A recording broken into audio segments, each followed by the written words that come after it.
Hello friends, welcome to my YouTube channel. I hope आपकी तैयारी अच्छी चल रही होगी और ऐसे ही अपनी तैयारी कंटिन्यू रखें।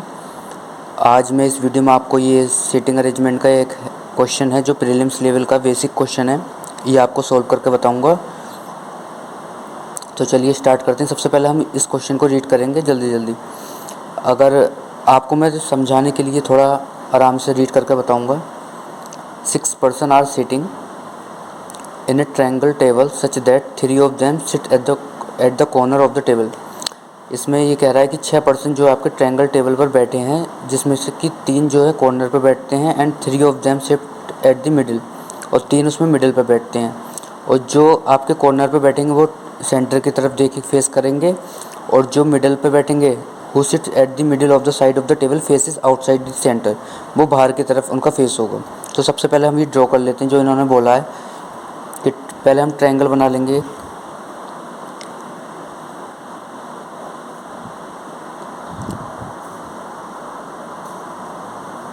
इन्होंने बोला 6 पर्सन बैठे हैं 3 कॉर्नर पे, तो हमने 3 ये बना लिए और 3 मिडल पर। और एक बात, ये जो फेस करते हैं ना, ये इस टाइप से बनाना है कि इनका फेस इसकी तरफ होना चाहिए और ये वाली साइड का फेस इसकी तरफ होना चाहिए।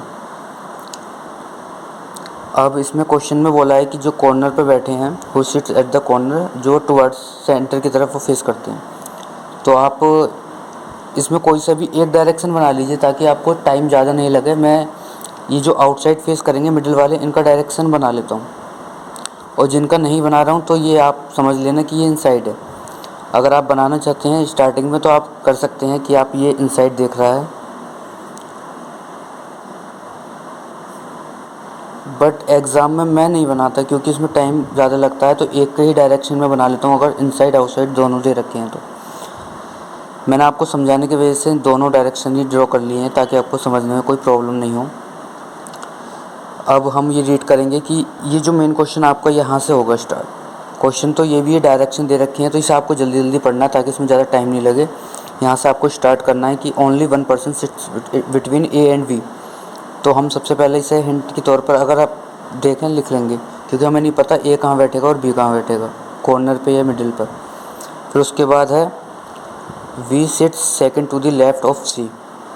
वी जो है सेकंड लेफ़्ट है सी के। मैंने इसके साथ इसीलिए लिखा है ताकि एक जगह ये कंडीशन हमारी नोट हो जाए, अदरवाइज़ आप अलग से भी लिख सकते हैं कि बी सेकंड लेफ़्ट है सी के।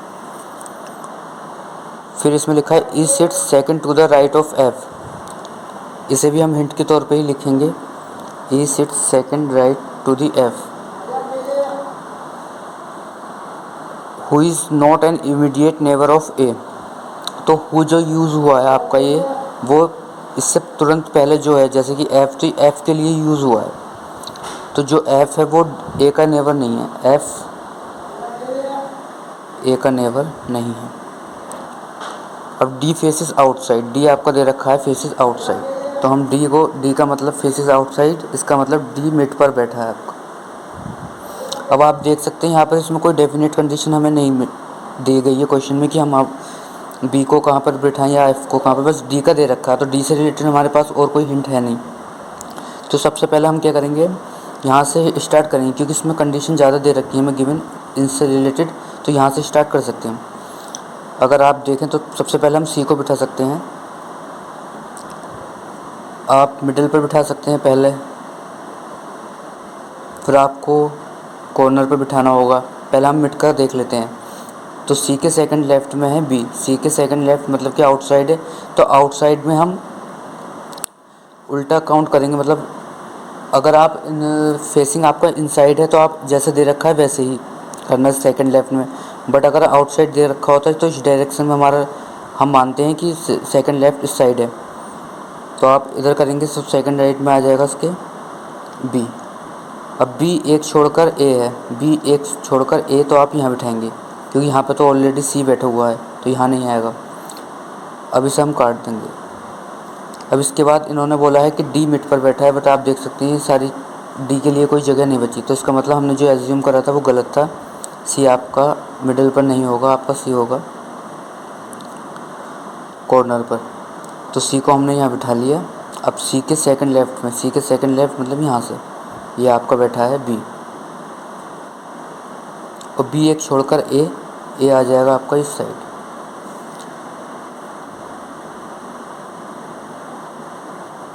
अब इसमें बोल रखा है कि एफ, अब ये वाली कंडीशन आपकी कंप्लीट हो गई। अब हम इस वाली कंडीशन पे जाएंगे। एफ़, सबसे पहले एफ़ ए के बराबर में नहीं आ सकता, तो एफ़ यहाँ नहीं आ सकता, एफ़ यहाँ नहीं आ सकता, एफ़ यहाँ आएगा। तो एफ़ के सेकंड राइट में, सेकंड राइट बोला है बट ये आउटसाइड फेस करता है, तो हम लेफ़्ट मानकर चलेंगे, क्योंकि जो दे रखा है डायरेक्शन उसका अपोजिट मानते हैं जब फेसिंग आउटसाइड होती है। तो एफ़ के सेकंड लेफ्ट राइट में, मतलब कि सेकंड लेफ्ट में हमारा ई बैठा है, और डी हमारा गिवन है कि बी, डी हमारा मिड में। तो आपका ये क्वेश्चन सॉल्व हो जाएगा ईजीली। तो आई होप आपको ये क्वेश्चन समझ में आ गया होगा। अगर कोई प्रॉब्लम है या फिर मुझे समझाने में थोड़ी आपको नहीं समझ में आया हो, कोई कमी लगी हो, तो आप प्लीज़ कमेंट में बताना, ताकि मैं आगे से अपना तरीका जो है बस समझाने का वो थोड़ा बहुत चेंज कर सकूं आपके अकॉर्डिंग, ताकि आपको अच्छे से समझ में आए। और प्लीज़ चैनल को सब्सक्राइब कर देना।